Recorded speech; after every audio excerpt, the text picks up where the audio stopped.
Welcome to steno series. यहाँ आपको 80 शब्द प्रति मिनट के हिंदी डिक्टेशन बोले जाते हैं जो आपके आने वाले एग्जाम स्टेनो 333 और 1224 के लिए बहुत ही महत्वपूर्ण है। डिक्टेशन पाने के लिए चैनल को सब्सक्राइब करिए। डिक्टेशन स्टार्ट होगी 5 सेकंड बाद।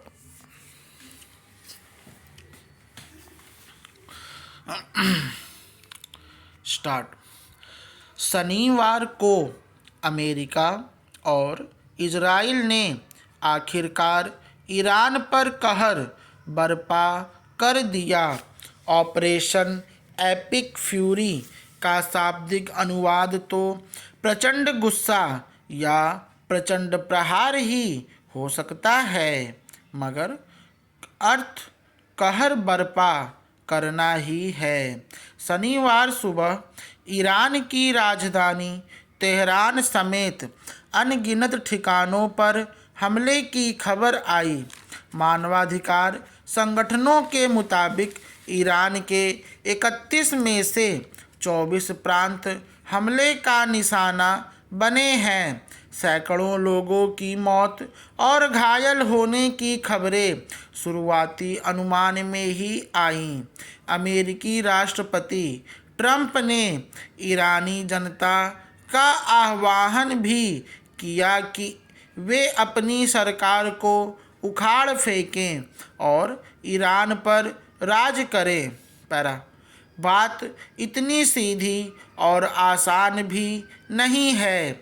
ईरान ने भी वैसा जवाब दिया जैसा उसने कहा था।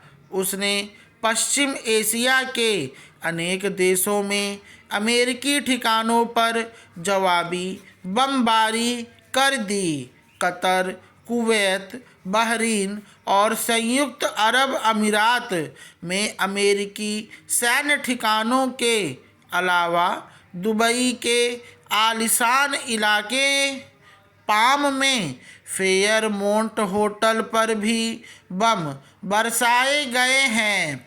पता नहीं कहाँ कहाँ और आग बरस सकती है, लेकिन टीवी या इंटरनेट पर जो लाइव कवरेज हो रही है उसे देखकर तस्वीर काफ़ी खौफनाक लगती है।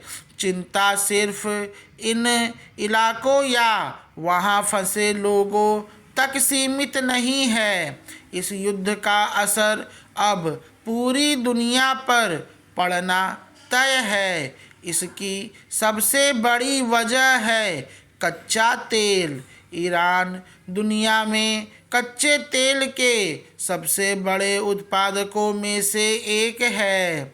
जिन देशों में अमेरिकी ठिकानों पर उसने हमला किया है वे भी इस बिरादरी में शामिल हैं। साथ ही होर्मुज स्ट्रेट या होर्मुज जल डमरू मध्य पर भी ईरान का नियंत्रण है। यह फारस की खाड़ी को अरब सागर से जोड़ने वाला महत्वपूर्ण जल मार्ग है।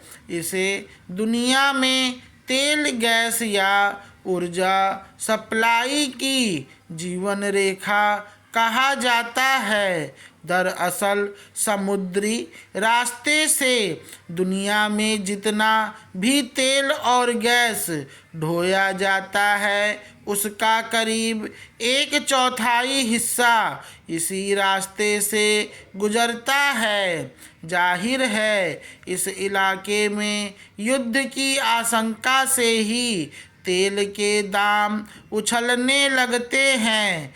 कारण दो हैं। एक, तेल उत्पादन में रुकावट की आशंका और दूसरा इस रास्ते से तेल टैंकरों के गुजरने में परेशानी। हालांकि यह रास्ता बंद होने की कोई खबर नहीं है, लेकिन दुनिया की बड़ी शिपिंग कंपनियों ने अपने जहाज़ों व टैंकरों को इस मार्ग से दूर रहने की हिदायतें देनी शुरू कर दी हैं।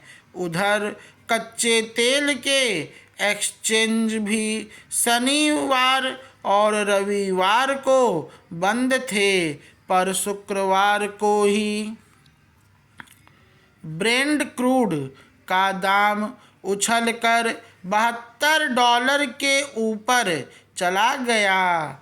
अब युद्ध छिड़ने के बाद तो इसके $100 तक जाने की आशंका जताई जा रही है। स्टॉप।